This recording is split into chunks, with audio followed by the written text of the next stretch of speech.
고린도 교회가 되는데요. 고린도 교회는 그냥 그 자체만으로도 너무나 할 얘기가 많아요. 그래서 제가 이 고린도 교회만 해도 한 학기를 한 적이 있는데 그만큼 이 고린도 교회가 우리가 요즘 한국 사회의 교회랑 너무나 유사한 게 많아서 아주 생각할 게 많은데요. 일단 성경을 한번 고린도 전서 후서를 한번 펴보시면 좋을 것 같고요. 펴고 예. 이거 뭐야 아직도 이렇게 공부 시간에 수업 시작되는데요. 예, 이거 수업 시작됐어요. 헌금위원들 모임 있으세요 오늘? 예, 얘기하세요 여기서. 끝나고 하는 거는 뭐 아니 안 끝났으면 여러 꼭 저 교실에 저런 학생이 있어요. 저도 정춘 줄 모르고 뭐 이렇게 일이 많으시니까 하세요. 내가 나중에 할게. 하세요. 네. 먼저 하세요, 먼저. 다 하세요. 지금. 네. 말리지 못할 것 같아서. 일단 저희가 그렇습니다. 교회를 지금 알아보고 있는 게 첫 번째가 이제 예루살렘 교회 이제 한번 보시면 예루살렘 교회를 처음에 보고요. 그 다음에 두 번째가 이제 안디옥 교회 기억나시나요? 안디옥 교회를 보셨고 세 번째가 에베소 교회 바울 에베소 교회하고 갈라디아 교회를 보셨습니다. 이게 바울이 이제 세운 교회들인데 이제부터 이제 오늘 네 번째가 아주 핫한 교회가 이 고린도 교회예요. 고린도 교회. 이 고린도 교회는 바울이 1차 전도는 그렇습니다. 그러니까 바울이 1차, 2차, 3차 이렇게 선교를 했다고 그러는데 도대체 뭔가 하는데 1차는 어쨌든 이게 터키 지역이에요. 터키 지역을 했고 2차가 터키를 하려고 대들었다가 유럽으로 넘어간 케이스예요. 이렇게 빌립보 이렇게 넘어가서 여기가 아테네거든요. 그리스 있죠. 그리스의 그리스 맨 아래쪽 여기 코린토라는 항구 도시. 그래서 여기가 이렇게 보면은 바다가 있고 여기 바다가 있잖아요. 그래서 여기만 딱 구멍만 뚫면은 배들이 이렇게 돌아가지 않고 이렇게 해서 로마로 갈 수 있을 것 같잖아요. 그러니까 여기에 고린도 여기 운하가 있어요. 운하. 엄청 깊더라고요. 이거를 파다 실패해가지고 결국에는 예수님 당시에 파다가 못 파가지고 뭐 몇십 년 전에 팠다더라고요. 하여튼 해서 이제 지금은 운하가 됐는데 그만큼 이게 항구 도시인데 여기를 말하는 거예요. 그러니까 이제 2차 전도 여행은 이렇게 유럽을 돌았고 3차는 어쨌든 에베소 이렇게 해서 이제 1, 2, 3차가 되는데 이 고린도 교회에 이제 2차 전도 여행을 갔다가 여기서 이제 브리스길라하고 아굴라 부부를 만나서 18개월 동안 1년 6개월 동안을 아주 두려운 마음으로 전도해서 세운 교회가 이 고린도 교회예요. 근데 이 고린도라는 데가 모든 게 교회는 다 지역색을 띱니다. 이게 지역 특징이 있어요. 그래서 그 지역이 어떠냐에 따라서 거기 지역에 있는 교회들도 특색이 나타나는데 이 고린도라는 데가 항구 도시죠. 그 다음에 국제 도시죠. 그 다음에 항구 도시면은 뭐겠습니까? 온갖 오가잡탕 사람들이 몰려왔다가 흩어지는 곳이고 당연히 뱃사람들이 왔다 갔다 하는 곳에 꼭 보면은 거기에 보면 뭐 성적으로 결코 좋지가 않고 그 다음에 학문 도시예요. 그러니까 여기 고린도에서 사는 사람들이라 그러면 일단은 돈 좀 있고 그 다음에 똑똑하고 말 잘하고 그래서 이제 이런 말이 있어요. 고린도인처럼 살아라. 고린도인처럼 말한다. 이런 말이 있어요. 속담이. 고린도인처럼 산다는 말은 되게 음란하게 산다는 뜻이에요. 성적으로. 그 다음에 고린도인처럼 말한다라는 말은 말을 되게 잘한다는 뜻이에요. 이게 학문이죠. 그래서 그냥 똑똑한 사람들이 여기에 이제 있는데 굉장히 이런 도시에다가 바울이 1년 6개월 동안 정성을 들여서 세워놨는데 이 교회가요. 역시 그 지역이 그러다 보니까 교인들이 생각해보세요. 말 잘해요. 똑똑해요. 그 다음에 성적으로 여러 가지로 자유로워요. 그러면 교회가 어떨까요? 그러니까 똑똑한 사람 많아요. 어디가 떠오르지 않아요? 어디? 똑똑한 사람 많고 말 잘하는 사람 많고 자기 주장 강하고 그 다음에 이제 이성적이고 돈 좀 있고 그 다음에 국제 경험들 많고 이런 사람들이 고린도 교회에 꽉 찼어요. 어디 어떡해. 근데 이런 교회를 세워놓고 바울이 떠났죠. 떠나서 이제 그 보니까 들리는 소문들이 만만치 않은 거예요. 이게 만만치 않은데 그래서 고린도 교회에 편지를 4번을 써요. 4번. 그래서 고린도 1서, 2서, 3서, 4서를 쓰는데 우리 손에 쥐어져 있는 거는 고린도 2서, 고린도 4서밖에 없어요. 이걸 어떻게 하냐면은 내가 이전에 쓴 편지에서 말했지. 1서. 그러니까 1서가 있는데 이거 잃어버린 거예요. 이제 우리가 지금 고린도 전서라고 하는 게 고린도 2서를 말하는 거예요. 16장 정도 되나요? 그리고 3서는 뭐냐면 엄청나게 혼내준 편지예요. 엄청나게 화를 냈는데 너무 화를 내갖고 바울이 이거 너무 미안하네. 이야 이거 내가 화내갖고 교회들 다 도망간 거 아니야? 할 정도로 센 편지가 3서인데 없어졌습니다.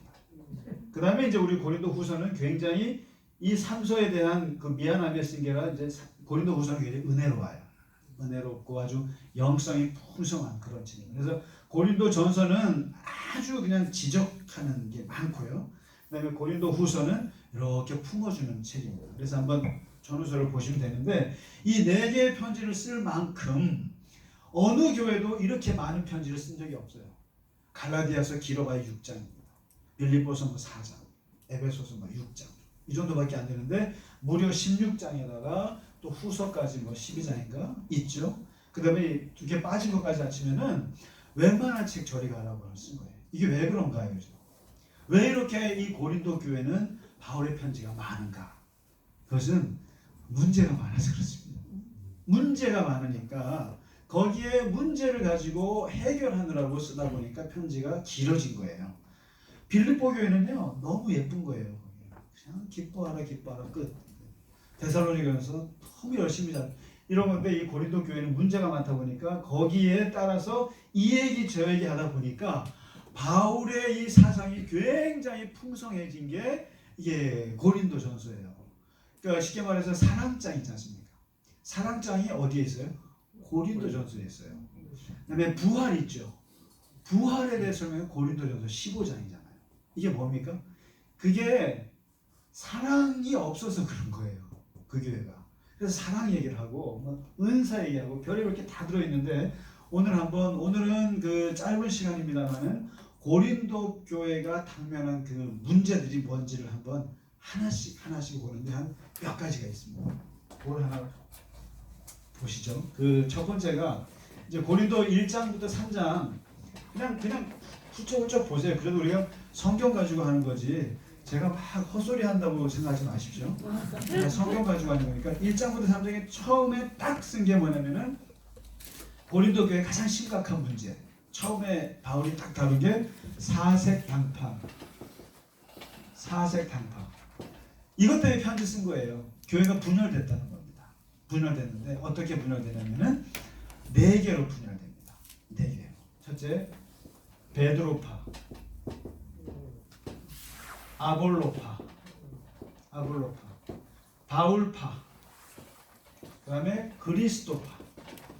이렇게 4개로. 이게 이제 뭐냐면 이 고린도 교회에 바울도 지나갔고, 그다음에 베드로도 부흥 강사로 오셨었고, 그다음에 이제 아볼로라고 아시죠? 아볼로는 스스로 독학해서 깨달은 사람이에요. 그러니까 구약을 보니까 메시아가 오겠다. 그리고 그 메시아가 예수구나 하고 스스로 가르치지 않는데 깨달아갖고 이거 갖고 막 전했던 사람입니다. 그런 사람이 이제 아볼로인데. 근데 이 바울이 또 고린도 교회를 세웠고, 그다음에 하는데 교인들이 이게 다 나는 아볼로가 좋아, 나는 베드로가 그래도 수제자가 좋아, 나는 바울이 좋아, 그리고 나는 그리스도가 좋아. 뭐 이런 식으로 해서 4개로 쫙 갈라져서 교회가 각각 사색당파를 분열을 쪼개져 버린 거예요. 이게. 그러니까 이게 이제 가장 그 공동체에서 제일 우리가 경계해야 될 것들이 우리도 경험하고 또 많은 경험하지만 분열이거든요. 분열인데 그래서요 목사들이 이것 그때나 지금이나 똑같아요. 목사들이 굉장히 담임 목사들이 되게 주의하는 게 부목사 뽑을 때 되게 조심해요. 전도사 뽑을 때 되게 조심해요. 왜 그러냐면 특히 저 이민교회 같은 경우도 보면 거기는 더 이게 심한데 그냥 부목사 데리고 나가요. 그러니까 마음에 드는 목사 있으면 목사 딱 해가지고 같이 데리고 나가서 개척한단 말이죠. 그러니까 이게 이제 보면은 그래서 담임 목사들이 보통 이게 부목사 세울 때 너무 설교를 잘하거나 너무 잘생겼거나 너무 뭐 이렇게 잘하고 그러면 안 뽑아요. 안 뽑아요. 저는 그래도 못하니까 그래도 그렇게 밑에서 그래도 버텨왔지만 너무 튀면은 안 돼요. 그래서 항상 부목사는 이렇게 튀지 않고. 근데 왜냐하면 이런 일 때문에 그래요. 많은 담임 목사들이 그 고생합니다. 그러니까 왜냐하면 교인들은 사실상 그거를 이렇게 오래된 그런 중직자분들은 그걸 이해하세요. 그런데 이제 대부분의 교인들은 우리 목사님 설교 좋다 그러면 이게 좋아합니다. 이렇게. 그리고 이게 좋아하게 따라요. 이렇게. 담임 목사 눈치 안 풉니다. 그러니까 교회 전체 생각 안 하고. 그러니까 지금 분명히 이 교회는 바울이 세웠어요. 바울이 세웠는데 베드로파가 생겨요. 베드로는요 그냥 순회했을 뿐이에요. 지나갔을 뿐이에요. 아볼로도 그래요. 그런데 베드로파, 아볼로파, 바울파, 그리스도파 이렇게 네 개로 갈라져서 교회가 싸우는 거예요. 그러니까 여기에 대해서 이제 바울이 뭐라고 말하냐면은 3장에 아주 기가 막힌 말이 나옵니다. 3장 이제 5절에 찾아보면 좋은데 내가 성경을 놓고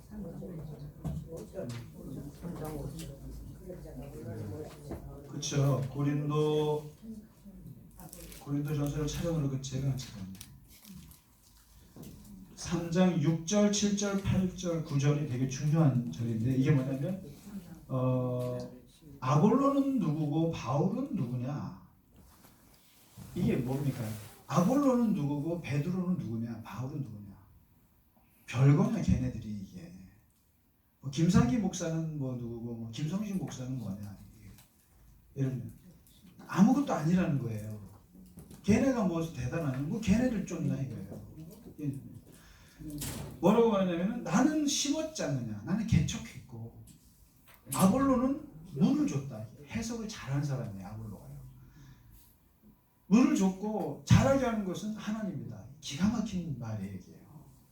그러니까 결국 그런 겁니다. 이게 누구는 뭐 대단하냐 아니. 얘는 얘 역할이 있고 얘는 얘 역할이 있고 나는 내 역할이 있다. 나는 그냥 개척해서 심었다. 그랬더니 아볼로가 와서 물을 줬네. 성경이 이렇고 구약은 이렇고 신약은 이렇고. 그리고는 이거를 잘하게 하신 것은 하나님이시다. 결론은 하나님이 하시는 거지. 왜 그렇게 사람에게 포커스를 두냐. 이게 이제 그 교인들의 그 사람에게 이게 중독되는 거죠. 쉽게 말하면. 사람을 좋아하는 것에 대해서 아무것도 아니다. 그리고 하는 말이 물 주는 이나 심는 자는 아무것도 아니다. 개척을 그 사람에서 뭐가 대단해. 그 사람이 창립자 웃기고 있네. 무슨 목사가 창립하면 그만이지. 물을 심었을 뿐이지 그게 창립에 대해서 무슨 기득권이 있냐 이거예요. 바울이 그걸 말할 수 있잖아요. 내가 개척했는데 어디 무슨 베드로가 거기 들어와. 아니 나는 개척했고 베드로는 물을 줬고 아볼로 물을 줬고 하나님 잘하게. 그러니까 자기 역할들을 했을 뿐인데 뭐 거기에다가 자꾸만 눈깃을 주냐는 거예요. 교인들한테. 별거 아닌데. 그러니까 결국에 이게 지금 뭐냐면 결국 우리는 뭐냐 하나님의 동역자일 뿐이다. 코워커였을 뿐이지 왜 우리가 자꾸만 주목을 받느냐는 거예요. 바울은 아주 이걸 싫어했습니다. 그래서 정말 조심하셔야 될 게요. 교회에서도 이게 자꾸만 이게 목사나 또는 뭐 누구에게 이게 집중되는 건 정말 안 좋습니다. 그러니까 일단은 하나님이 잠깐 쓰시는 동역자이고 거기에 이제 우리가 하는 것이 그러니까 이 파가 생긴다는 것이 말이 안 된다. 그래서 이제 그 바울이 이제 첫 번째 문제를 탁 치고 들어갔고요. 그다음에 두 번째 문제가 뭐냐면 한번 보실래요? 이제 4장 정도에 보시면 5장 정도에 5장 정도 두 번째 문제가 있는데 음행과 소송입니다. 역시 고린도 교회다운 사건이 되겠죠. 음행과 이제 소송의 문제가 떠오르는데 이게 뭐냐면은 이 교회 안에 어떤 남자가 있었어요. 남자가 있었는데 이 남자가 아버지가 부인이 둘셋이었나 봐요. 둘셋이었는데 성경에 보면 첫 번째 부인은 아내라고 그럽니다. 그런데 이제 두 번째 부인은 아내라는 말을 안 써요. 왜냐면 그 아버지의 뭐 여자 아버지 하는데 이 아들이 아버지의 첩이겠죠. 아버지의 첩되는 여자를 아버지가 죽자마자 결혼을 한 거예요. 이게 사건의 전말이 그렇습니다. 그러니까 아버지의 아내를 자식이 데리고 사니까 근데 이거를 데리고 사는 건 좋은데 데리고 살려면 도망가 살아야지 저기 멀리. 근데 버젓이 교회를 나와서 사람들 눈에 다 띄는 거예요. 근데 이제 이걸 보고는 교인들이 가만히 있고 심지어는 이렇게 환영까지 해주는 거죠. 그럼 도대체 이 사람은 누구냐? 이 사람은 고린도 교회에서 어떤 사람이냐? 돈 많은 사람이거나 뭔가 이 사람은 그 교회에 아주 충실적인 역할을 했기에 교인들이 이 사람이 자기 아버지의 부인을 취하고 살아도 뭐라고 말을 못하고 있는 거죠. 그거를 이제 바울이 들은 거예요. 인편을 통해서. 그런 일이 있었는데 괜찮을까요? 그러니까 바울이 여기서 화가 머리 끝까지 난 겁니다. 보실까요? 여기 이제 이게 5장에 보면은 문제는 아버지의 부인을 데리고 사는 그 남자는 아예 내쫓아라. 걔도 문제거니와 걔를 가만 놔두는 교인들이 더 문제라는 거예요. 교인들한테 화가는 거예요. 어떻게 그런 사람을 용납할 수 있느냐? 그 교회 안에서 다른 것도 아니고 아버지의 부인을 데리고 사는 자식이 어디 있냐? 그거를 그러면서 이제 사도 바울이 말하기는 적은 누룩을 말합니다. 적은 누룩이 온 땅에 퍼지지 않느냐. 그러니까 이거 조심해야 된다. 그래서 저번에 갈라디아 교회에서 말했던 것처럼 있죠. 2%가 100%다. 다른 복음이 들어오면 2%가 100%인 것처럼 그런 케이스가 교회 안에 있으면은 모든 교인들도 그렇게 살 수 있게 않겠느냐. 왜 그럴까? 용납하느냐. 내쫓으라. 강하게 말합니다. 이게 이런 문제가 하나 있었고요. 그러니까 이게 대표적인 고린도 교회의 이제 음행 문화인 거예요. 음행 문화를 나타낸 거고. 그다음에 이제 이 소송에 대한 건데 교인들 사이에서 이제 해결이 안 되니까 이걸 이제 바깥으로 이제 소송을 한 거예요. 이 부분에 있어서 소송. 참 이게 이제 오늘날 해석이 참 어렵습니다. 이거 보실까요? 6장에 보면은 바울이 말한 건 그거예요. 왜 너희가 일반 법정에서 교회 일을 소송을 해야 되느냐? 거기에 대해서 이제 답답해하는 이유가 뭐냐면은 교회가 세상을 판단해야 되는데 세상이 교회를 판단하도록 내버려뒀다는 거예요. 이게 이제 굉장히 중요한 말인데 저희가 그렇습니다. 그러니까 교회의 그 도덕적인 기준이 사회보다 훨씬 높거든요. 높은데 이게 안 되니까 세상이 교회를 판단해 주게 됐으니까 바울은 자존심 상한다는 거예요. 이게. 그래서 사실 이제 그러면은 우리가 겪어봤지 않습니까? 이게 교회 안에서 이게 상식 이하의 문제가 막 이게 대두가 됐을 때 아무리 말을 해도 되지 않는 상태에서 결국은 법정으로 가져가잖아요. 이건 남의 얘기 아니지 않습니까? 아니 저도 이걸 경험하잖아요. 그래서 요즘에 이 기독교 법조인들이 뭐라고 말하냐면 이 성경의 소송 문제를 놓고 우리는 이렇게 말하죠. 그냥 어떻게 교회가 소송해 이렇게 말하지만 사실 뜨거워 보면 그분들이 뭐라냐면 소송을 해도 괜찮고 안 해도 괜찮다. 이게 교회 안에서 해결을 못해요. 어떻게 보면 아주 고도의 그런 윤리적인 기준과 성숙된 면이 있으면 좋겠지만 사회 상식보다 못 따라가는 경우가 많아요. 저 이번 최근에 이제 경찰을 몇십 년 하시다가 이제 행정학 박사 받으시고 그래서 이제 이렇게 교회법에 대해서 가르치시고 하시는 장로님을 만난 적이 있어요. 만났는데 그분이 그러시더라고요. 생각보다 교인들이 법상식이 없다고. 그러니까 사회적으로 사람들이 굉장히 문제가 되는 것들을 교인들이 잘 모른다는 거예요. 대표적인 게 허위사실 유포, 명예훼손. 그러니까 그게 우리는 그냥 우리끼리 이렇게 얘기한다고 생각한다는 거예요.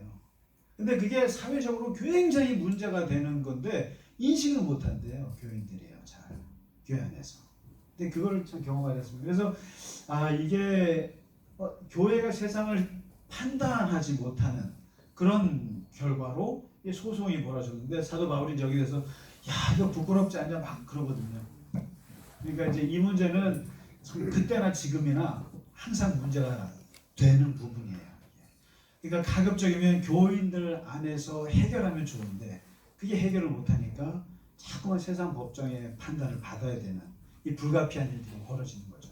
그러니까 나쁘다 좋다라고 말하기 전에 이게 현실이라는 거죠. 이런 부분이 한번 좀 생각해 볼 만하고요. 토론의 주제가 될 것 같고요. 그다음에 이제 세 번째 그 문제가 되는 게 7장에 결혼에 대한 거예요.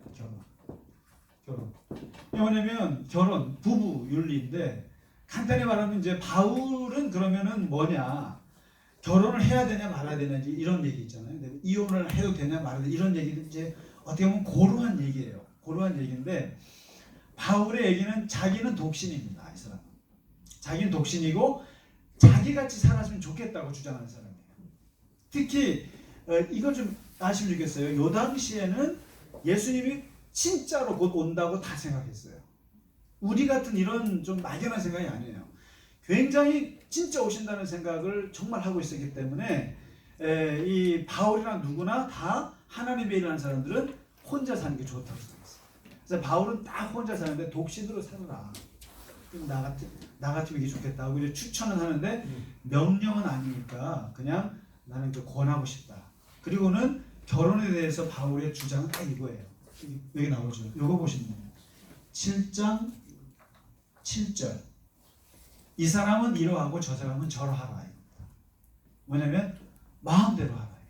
결혼할 사람은 결혼하고 안 할 사람은 안 하고.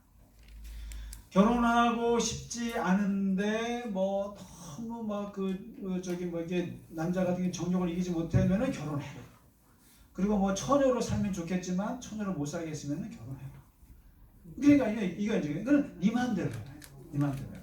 그다음에 여기에 보면은 17절에 주께서 사람에게 나눠주신 대로 하나님이 부르신 그대로 해라. 그러니까 결혼과 이런 부분은 네 마음대로 해라. 하고 싶으면 하고 말라면 말아요. 이거거든요. 근데 이제 여기서 무슨 문제가 있냐면은 이게 저도 좀 그런 걸 봤습니다. 교회 이제 여성분들이 예수를 믿었어요. 예수를 믿고 아주 뜨거워졌습니다. 뜨거워지고 거룩해졌다 이 말이죠. 근데 그때부터 믿지 않는 남편이 더러워져 보이는 거죠.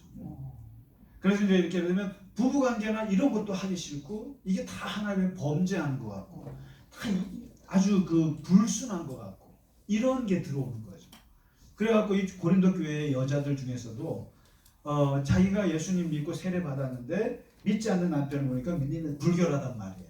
그래서 남편을 이렇게 자꾸만 멀리하게 되고 버리려고 그러고 심지어 이혼도 생각하려고 이러고 있는데 이런 문제가 이제 교회 안에서 자꾸만 발생하니까 바울에게 물어본 거죠. 그러니까 바울이 뭐라고 하냐면 네가 예수 믿었다고 해서 믿지 않는 남편을 그렇게 버리지 마라. 그리고 혹시 너가 살다가 그 사람이 예수 믿게 되면 어떻게 하겠느냐? 좋지 않겠느냐? 그러면서 이제 뭐 이런 얘기 데리고 살아라 이런 것도 있고 그 다음에 이제 어떤 경우에는 믿지 않는 사람이랑 아예 결혼하지도 마라 이런 말도 하고요. 믿지 않는 사람. 왜냐하면 믿지 않는 사람이랑 했다가 네가 또 휩싸일까봐. 그러니까 이게 이제 무슨 말씀인지 아시죠? 그러니까 여기에는 정해줄 룰이 없어요. 그러니까 내가 예수 믿고 저 사람은 예수 믿지 않는데 결혼해야 돼요 말아야 돼요. 그럼 목사가 뭐라고 답할 것 같으세요? 네 마음대로 해. 네 마음대로 해. 네가 그 사람을 전도할 수 있으면 결혼하고 네가 빠질 것 같으면 네가 하지 말든가. 이 양쪽 다 이야기가 있다. 그러니까 이 부분에 있어서는 이 결혼과 이혼과 이런 부분에 있어서는 바울이 그런 얘기했다라는 거, 이제 이런 문제들이 많이 있었다는 얘기입니다. 부부간에. 그 다음에 이제 네 번째 고린도 교회가 아주 재밌게 문제가 터진 게 이거예요. 이게 예수 믿고 나니까 문제가 되는 겁니다. 교회가 뭐냐면 우상 제물의 음식을 먹어야 되나 말아야 되나. 쉽게 말하면 제사상에 바쳐진 음식을 음복을 해야 되냐 말아야 되냐. 어떻게 하세요? 권사님 혹시 드세요? 김성수 집사님이 좀 현실적일 것 같은데, 집안이 나는 예수 믿었다 이 말이에요. 믿게 됐는데 믿지 않는 집안에서 제사를 지내고 음복을 하는데 음복을 해도 되나? 돼지머리 먹어도 되나? 드세요? 직접 하지 않으세요? 조금 그렇지만 괜찮으세요? 김성수 좀 드세요? 네. 드시죠? 예. 그건 뭐 귀신이 먹고 간 음식이라고 그러는데. 근데 이 문제가 고린도 교회도 똑같이 터진 거예요.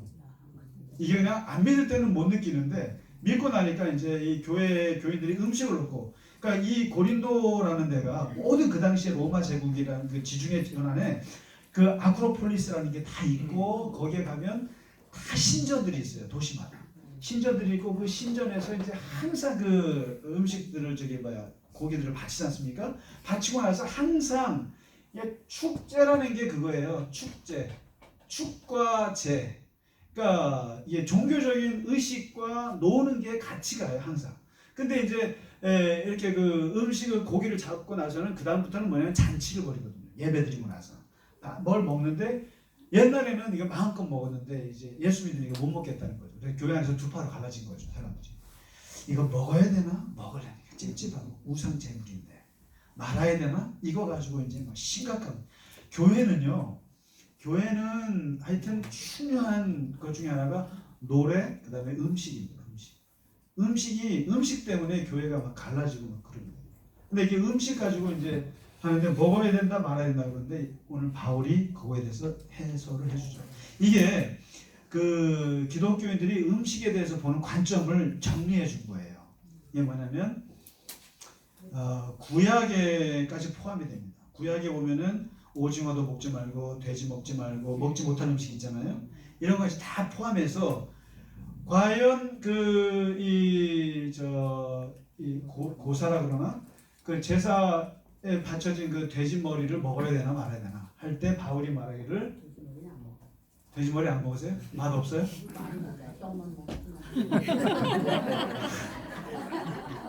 돼지 머리 맛이 있어요. 네? 뭐냐면 바울의 얘기는 8장 8절이 핵심이에요. 8장 8절에 음식에 대해서. 그러니까 하나님을 믿고 나서, 예수님을 믿고 나서, 복음을 듣고 나서 음식을 보는 관점이 어떻게 바뀌냐면, 음식은 우리를 하나님 앞에 내세우지 못한다. 음식은 이게 뭡니까? 그러니까 그 더러운 음식을 안 먹었다고 해서 네가 뭐 거룩한 척 아니잖아. 그리고 그 음식을 먹었다고 해서 너가 더러워지냐? 그것도 아니라는 거예요. 그러니까 음식이 우리를 내세우지 못한다는 얘기는, 음식 가지고 하나님 나라 가서 저 돼지고기 안 먹었어요. 잘했죠? 병신. 먹죠. 그것도 못 먹고 와? 돼지고기도 먹고 소고기도 먹고 오지. 그거 안 먹었다고 자랑할 거리가 아니라는 거예요. 그러면 또 뭐 먹었으니까 하나님 저 지옥 가요? 그건 말도 안 된다는 거예요. 먹었다고 해서 부정한 것도 아니고 안 먹었다고 해서 거룩한 것도 아니다. 음식은 너를 나타내지 못한다. 이게 바울의 핵심이에요. 그러니까 이 우상 제물에 있는 음식 먹어도 되고 안 먹어도 되고, 먹기 싫으면 안 먹어도 되고, 그러니까 적어도 종교적으로 꺼려하지 말아 이거예요. 그렇죠. 그게 바로 그러니까 두려운 거예요. 그러니까 여러분, 사실 예수 믿는 사람들은 뭐든지 먹을 수 있어야 돼요. 그래서 심지어 그 피터 와그너라고 하는 그 유명한 선교학자가 있는데, 이분이 그때 제가 옛날에 이제 기관 사역할 때 한국에 오셔서 여의도 순복음교회에서 집회를 하셨는데, 저희가 이제 주최를 했으니까 저희 보고 같이 식사를 하러 가셨는데 어디 가셨는지 아세요? 개고기 집에 갔어요. 피터 와그너가. 이분이 세계적인 선교학자예요. 그러니까 이분은 다 곳곳에 풍토를 다 본 거예요. 그러니까 선교학자니까 어디든지 가볼 거 아닙니까? 그러니까 한국에 와서도 사람들이 미국 사람들이 이해하지 못하는 개고기를 먹으러 가자는 거예요. 가서 대접해 드렸어요. 그러면 그분이 그 개고기 먹으면서 그럼 뭐 이게 역겨워하겠어요? 아니에요. 상관없어요. 크게 문제 삼지 않아요. 이게 뭐냐면 이게 바로 바울의 얘기예요. 예수 믿는 사람들에게 꺼리낄 건 하나도 없어요. 그러니까 뭐 옛날에는 이제 그 구약에 보면은 죽은 사람이 사체에 손대면 안 되지 않습니까? 부정하고. 그러면 장의사는 누가 해요? 그 장의사는 그러면 구약 관점에서 볼 때는 다 없어져야 될 아주 그 나쁜 직업이죠. 근데 장의사 괜찮은 직업 같은데요? 그럼요. 죽은 자의 손대는 직업이에요. 그러니까 예수 믿고 나서 자유롭다는 게 이런 거예요. 특히 대표적인 게 음식으로부터 자유로라는 게 뭐든 먹으라 이겁니다. 뭐든 뭐 돼지고기도 먹고 오징어도 먹고 구약에 나와 있는 게 상관없이 먹으라 이거예요. 이게 바울의 얘기예요. 그리고 이게 기독교 사상의 특징이에요. 그러니까 저는 여기에 굉장히 은혜를 많이 받았어요. 아니 이 자유 있잖아요. 이 자유. 예수 믿는 사람들에게 거침이 없어요.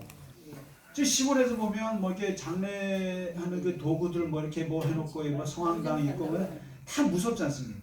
또 뭐 무당들 보면 무섭고 말이죠. 뭐 근데 무서울 게 없다라는 거예요. 아무것도. 그러니까 저는 제일은 아니지만 답답한 사람 중에 하나가 그 기도 많이 하는 분인데 이렇게 절만 지나가면 머리가 아프대. 절만 지나가면 머리가 아프고 무당집 지나가면 머리가 아프고 그러면서 한다는 뜻이 뭐냐면은 나는 그래도 영적으로 예민하다는 거예요. 그는 질병이에요, 질병. 여러분 절에 가서도 젖밥 드세요.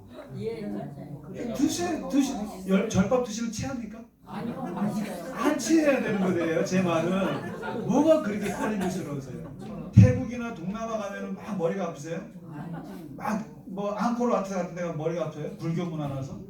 바보 같은 짓이라는 거예요. 바울이 볼 때 왜 그렇게 하나님이 그 크신 하나님을 믿는 사람들이 그런 자재구레한 귀신들 문화 속에 들어가서 그렇게 무서워하고 거기에 막 벌벌 막 예민한 척 나는 무슨 걸 그건 아니라는 거예요. 그 복음의 자유를 몰라서 그런 거예요. 아유 저 군대 있을 때 그 저기 절에 가서 꽃 많이 만들어주고 절밥 많이 얻어먹었어요. 군종병들끼리 뭐 그런 거죠. 그러면 제 신앙이 없어지나요? 아니라는 거예요. 이 자유가 대단한 자유예요. 특히 이제 이게 음식에 있어서 여기에 고린도 교인들이 여기 탁 걸린 거예요. 이건 먹어야 되나? 옛날 같으면 먹으면 안 될 거예요. 지금은 먹어도 될 것 같은데 여기다 바울이 확실히 먹어도 된다 이렇게 해놓고 그 다음에 이럴 땐 먹지 마라 절대. 그러나 이럴 땐 먹지 말아요. 이게 지금 조건이 있어요. 먹기는 먹되 이럴 땐 먹지 마라. 네가 먹는 걸 보고 시험에 드는 사람이 있으면 그 앞에서 먹지 말아야 해요. 이게 바로 새신자를 생각하라는 뜻입니다. 새신자. 그래서 이게 지식은 지식으로 봤을 때는 먹어도 되는 거예요. 그런데 사람이 지식으로만 살 수 있나요? 덕으로 살기가. 결국 저 사람은 믿음이 안 된단 말이죠. 돼지고기 먹으면은 나는 시험에 들어. 나는 뭐 개고기 먹으면 시험에 드는데 너무너무 있는데 나는 자유롭다고 해서 그거를 먹고 앉아 있으면 저 사람은 시험에 든다. 그럼 안 된다는 거예요. 그래서 제가 개고기를 안 먹잖아요. 개고기를 못 먹겠어요, 제가요? 안 먹어요. 근데 특히 새사랑교회 있을 때는 안 먹었어요. 왜냐면 거기는 개고기를 먹는 사람 보면 사람 치고 안 하는 분위기였어요. 그러니까 제가 개고기 절대 안 먹었어요. 네? 근데 이전 교회에 있을 때, 근데 부목사였던 교회는 그 목사님이 특공부대 출신이시거든요. 꼭 가을에 안수 집사에 시켜갖고 개를 꼭 용인에 가서 잡아요. 그리고 아주 이상한 부위만 좋아하시는 목사님. 그러니까 연례 행사에 개고기 먹는 게 냄새 안 나게 하는 우리 그 권사님이 아주 기가 막히게 개고기를 해요. 근데 늘 먹다가 새사람교회 갔다가 그 얘기했다가 제가 사람이 안 먹어야죠 그럴 때는. 좀 못 먹습니다. 이게 뭐냐면 이게 자유로움 속에 자유로운데 절제하는 음식에 대해서 그러라는 거예요. 그러니까 교회 안에서 아무리 내가 신앙이 좋아요. 아무리 신앙이 좋고 신앙이 좋아서 내가 뭘 해도 사실 특히 목사들을 따라갈 수는 없을 거예요. 자유로움을 저를 따라갈 수는 없을 거예요. 교인들이요. 근데 함부로 안 해요. 제가 무슨 술 마신다고 해서 제가 무슨 뭐 신앙이 떨어질 것 같으세요? 아니에요. 내가 안 마시죠. 절대 안 마시죠. 교인들이 뭐 보기 싫어한다. 그 덕이라고 하는 거를 이제 굉장히 생각합니다. 그러니까 다 할 수 있어요. 다 할 수 있는데 안 한다라는 거예요. 음식 다 먹을 수 있는데 이걸 먹고 난 저거 너무 싫은데 막 이런 사람이 있으면 피해 준다는 거예요. 바울은 안 먹어준다는 거죠. 못 먹는 건 아니고. 그러니까 이 음식 우상에게 바쳤던 음식 문제가 이게 그래서 그러니까 이제 고린도 교인들이 그런 거예요. 이제 신앙이 좋다고 하는 사람들은 잘난 척하는 거예요. 아유 믿음이 없어 쟤는. 믿음이 없어. 근데 얘는 이쪽에서 볼 때는 너무 앞서간 거 아니야. 그러나 맞춰주라는 거죠. 맞춰. 바울이 얘기해요.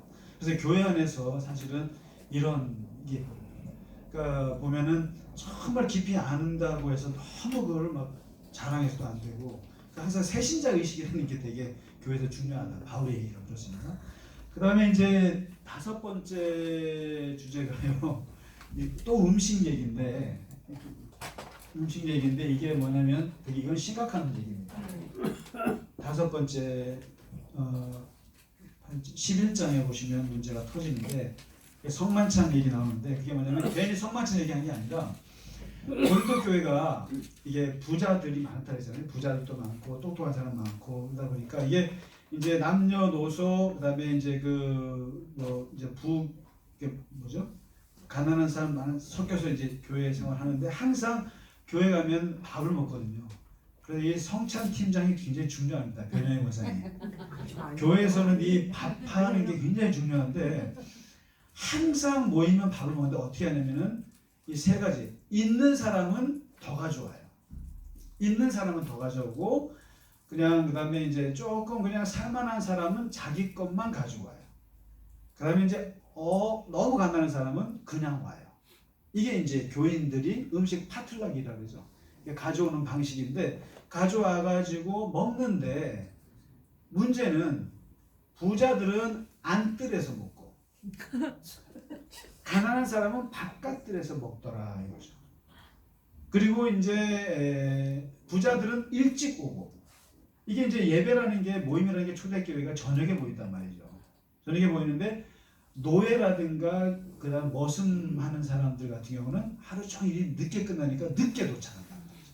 늦게 도착했는데 이미 부자들은 일찍 와서 먹고 커피 마시고 앉아 있고 이 사람들은 와서 먹을 게 없고 이런 일이 고린도 교회 안에서 빚어진 거예요.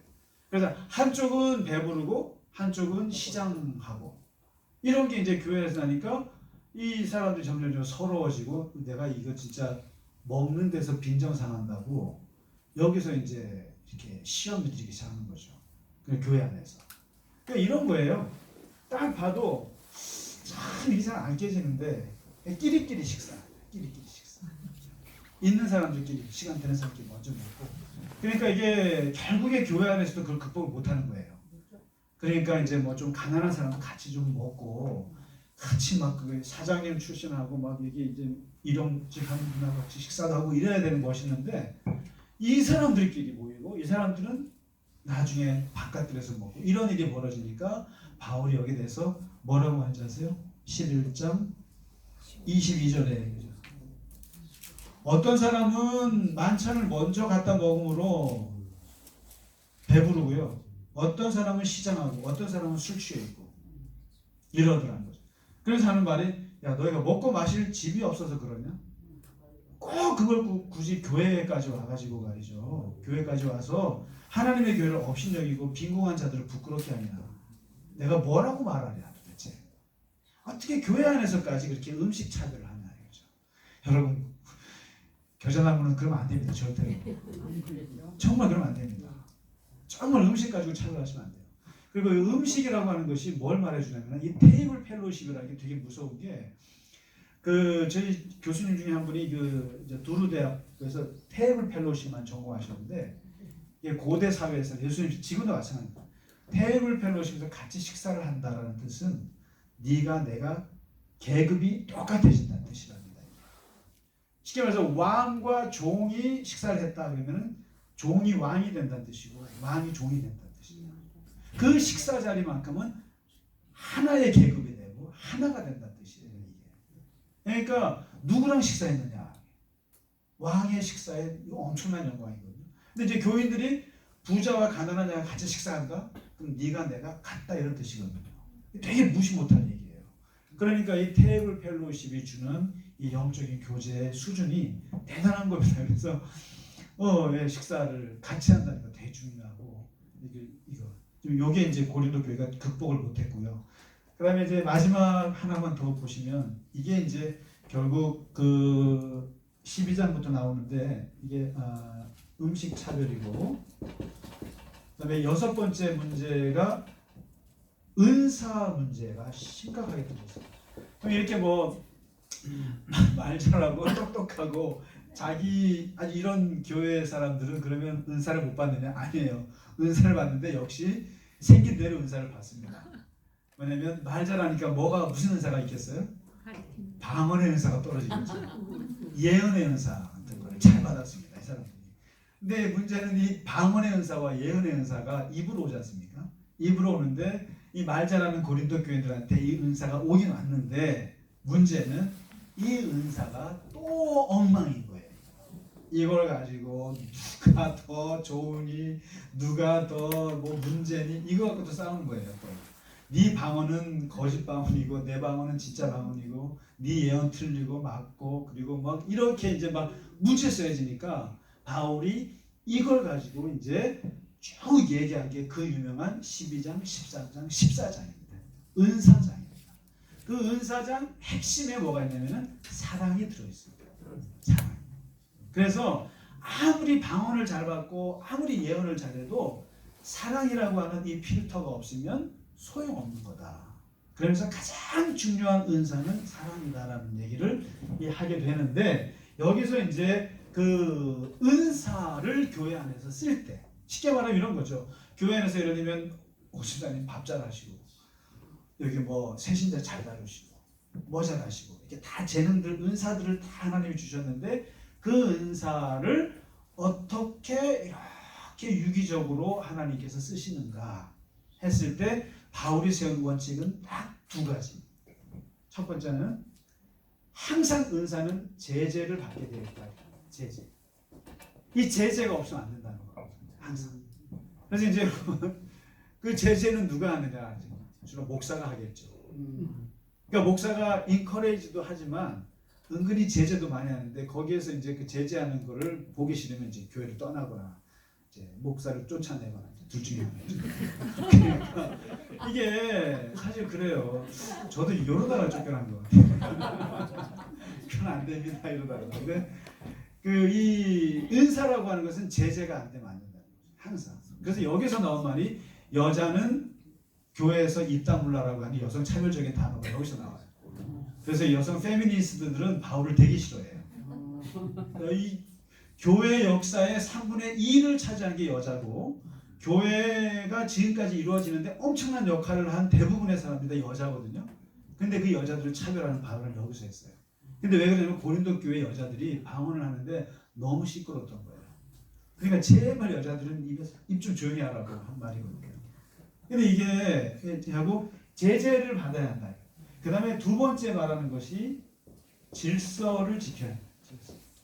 질서. 이 은사라고 하는 것입니다. 교회 안에서. 그래서 아무리 뭐라고 그래도 교회가 자유로운 것 같지만 굉장한 질서가 이렇게 딱 잡혀져 있는 거라는 거죠. 교회가. 그래서 어떻게 보면 교회가 되게 좀 아무것도 아닌 것 같지만 굉장히 또 스트릭트한 게 있어요. 강하게 질서가 있는 게 있어요. 그래서 경직돼 보일 수도 있지만 그런 게 좀 있습니다. 교회가. 그래서 목사, 부목사, 전도사, 하이어라키가 이게 있어가지고 그런 게 있어요. 교회 안에 질서라고 해서. 아무튼 이제 은사를 그 얘기를 하고 그다음에 이제 여기서 참 아름다운 장이 교회론이 나오는데 12장에 그 마지막에 거기 보면은 결국 교회가 어떻게 움직여지느냐라는 거죠.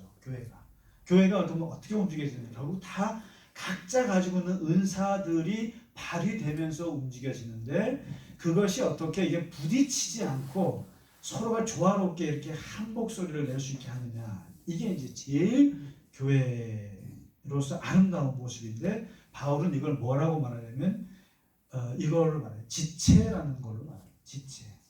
이 지체 의식이라는 말로 하는데 굉장히 무서운 말이기도 하고 아름다운 말입니다. 왜냐면 손가락이 아프면 다 아프고 발가락이 아프면 다 아프고. 그러니까 이제 교회라는 게 그렇다는 거.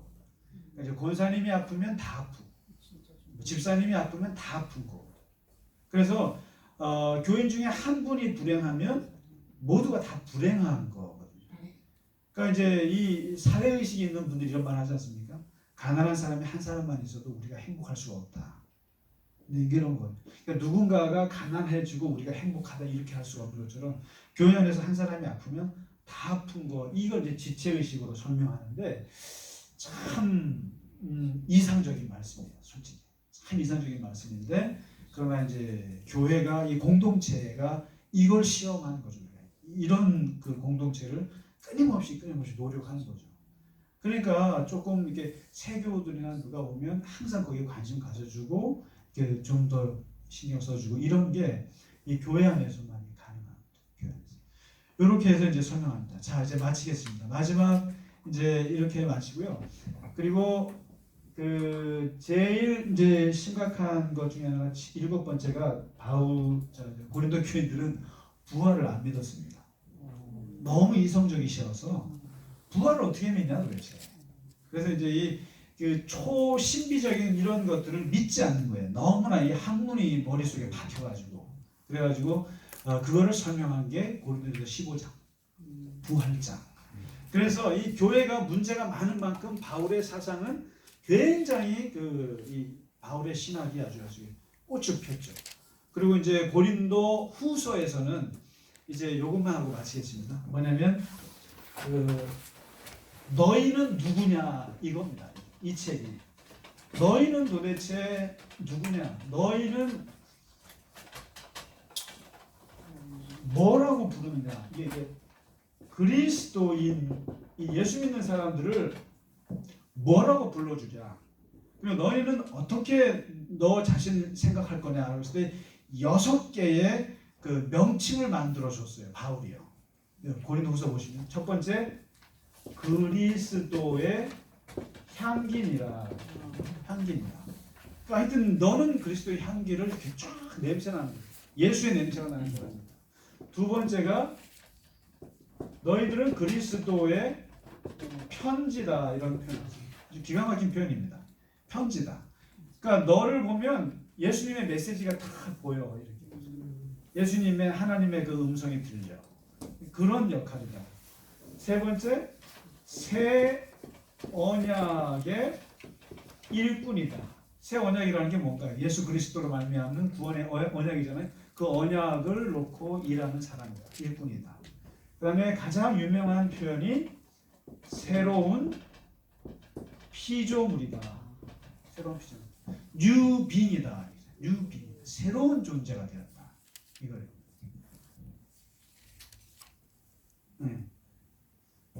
그 다음에 5번째 표현이 하나님의 동역자다. 이런 표현. 예수 믿는 사람.